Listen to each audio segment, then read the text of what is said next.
Hey y'all, and welcome back. Welcome if you're new. I'm Tiffany. This is our small town life, and this is our small town homestead.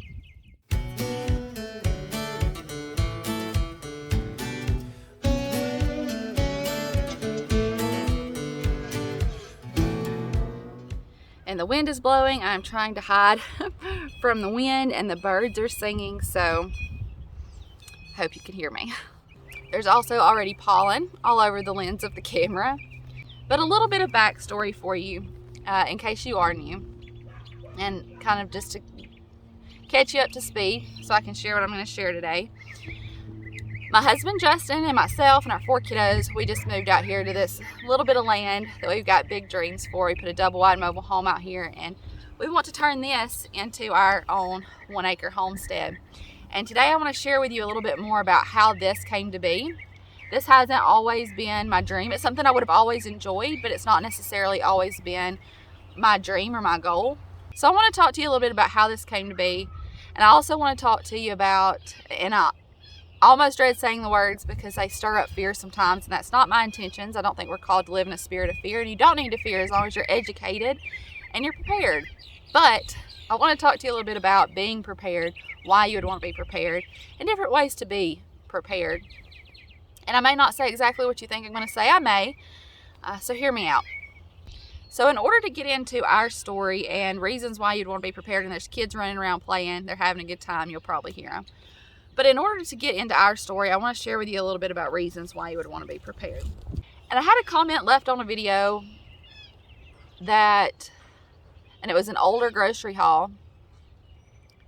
And I didn't even entertain the comment with an argument because they probably don't know anything about our family, and they probably watched one video, left their pretty ugly comment, and then went on to never come back again.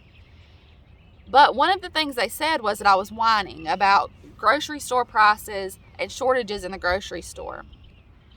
I didn't think I was whining. I thought I was stating facts. There's no denying that there's less food in the grocery store, and what's there costs more. There's no denying that.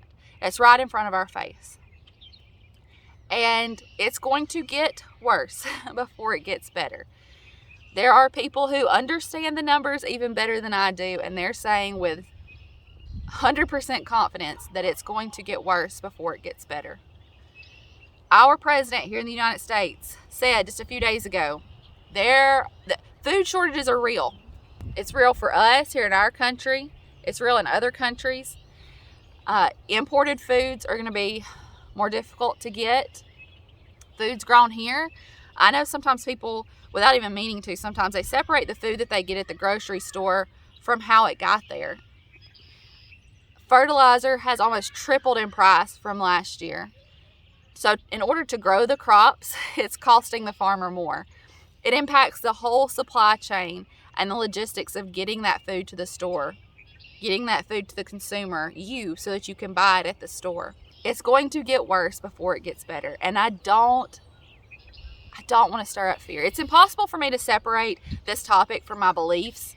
And I never want to separate God from any aspect of my life or from anything that I share. But this topic in particular, I can't separate. And even if you don't believe the same as I do, I think you can still benefit from what I have to say. I know you can. I'm at a place in my life where I can sit down with someone who believes different from me, and we can have a conversation with each other and both benefit from what each other has to say. So even if you don't believe the same as I do, this is still relevant and important to you. I'm seeing things come to life right in front of my face, and the urgency to be prepared, the urgency to know how to grow food, to know how to take care of your family, to know how to provide when there's lack, it's here. This is the world we live in. And aside from those things, there are other reasons why you would want to be prepared. Sickness, that's real for us. It always has been, and now more than ever. You never know when you or someone you love and care about might get sick, and that impact and cause lack in your life for your basic needs. Job loss. And this is where I want to kind of share our story. I grew up, and I've shared this here before, around my grandparents who were always prepared.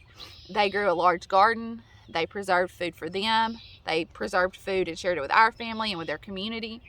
When Mama would go to the grocery store and sugar was on sale, she would get 5 or 6 bags of sugar to keep in her cabinet out in the laundry room so that when it was more expensive, she didn't have to buy it. And I never really thought much about that, other than we just had what we needed when we needed it. Our house wasn't far from Mama and Papa's when I was growing up, and if we were ever out of something, it was, oh, call Mama, she'll have it.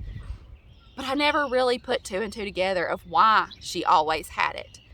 And about 3 or 4 years ago, Justin lost his job. And praise the Lord, we had family that helped us out in that difficult time. And one of those people was my mama and my pawpaw. She was there with food and the household items that we needed so that I didn't have to worry about going to the grocery store. I didn't have to worry about paying a grocery bill for that whole month and a half that he was without work. And that's when my eyes really started to open. And I started to put 2 and 2 together about why Mama always had these things. And I had always canned with Mama some. I had sown some. I had, worked in the garden. I'd had some plants of my own. But that's when I really started paying attention. I was paying attention before, but that's when I was like, I need to soak up this knowledge so that I have it if I need it. I started really learning how to can and being involved in that. And when Pawpaw would share about his garden, my ears were wide open and I was taking in every bit of knowledge that he had to give.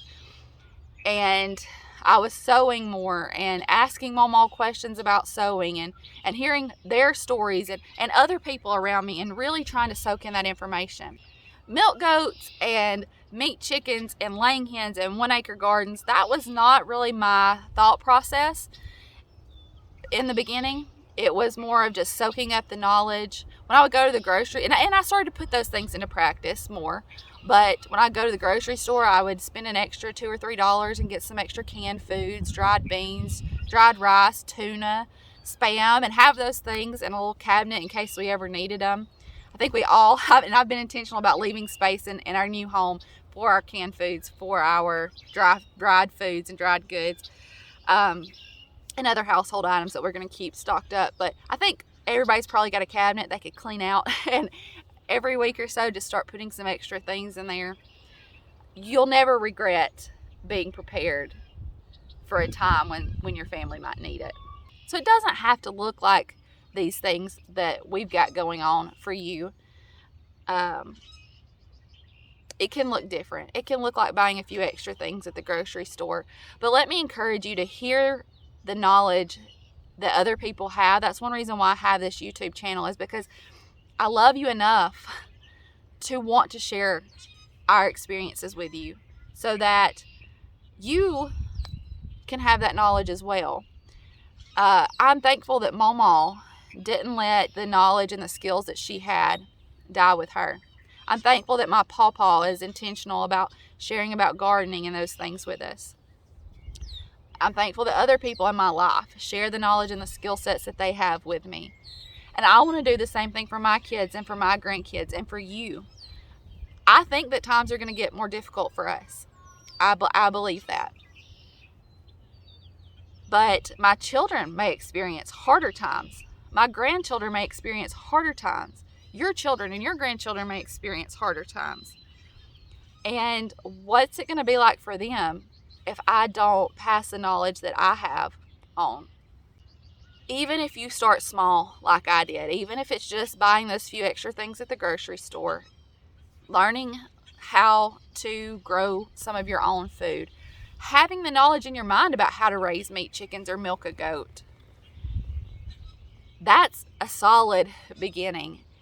And that's a solid place to be when it comes to making sure that in times of lack, you can provide for yourself and for your family and for your community. Maybe I share something with you that ends up being beneficial, that you're able to put into practice and share with someone else.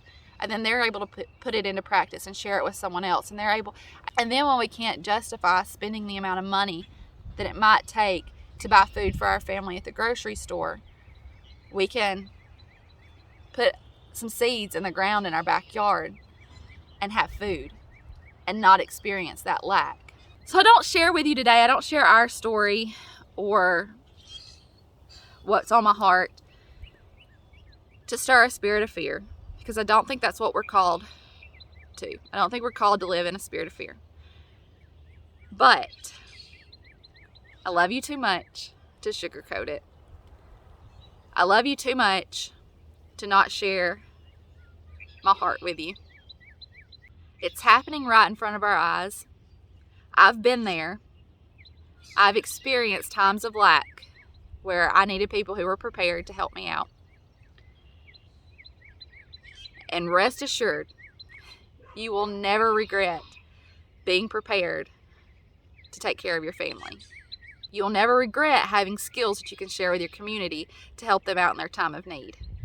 And whatever it looks like for you, whatever getting prepared looks like for you, if it's a few containers on your back porch of plants that are growing, if it's clearing out that cabinet to start putting some extra cans of vegetables and dried beans in, if it's buying your first chest freezer to put some things in, if it's finding out where you can source meat locally. That was one of the other things that we started doing a couple of years ago, was buying beef from my brother-in-law and finding a local source for pork.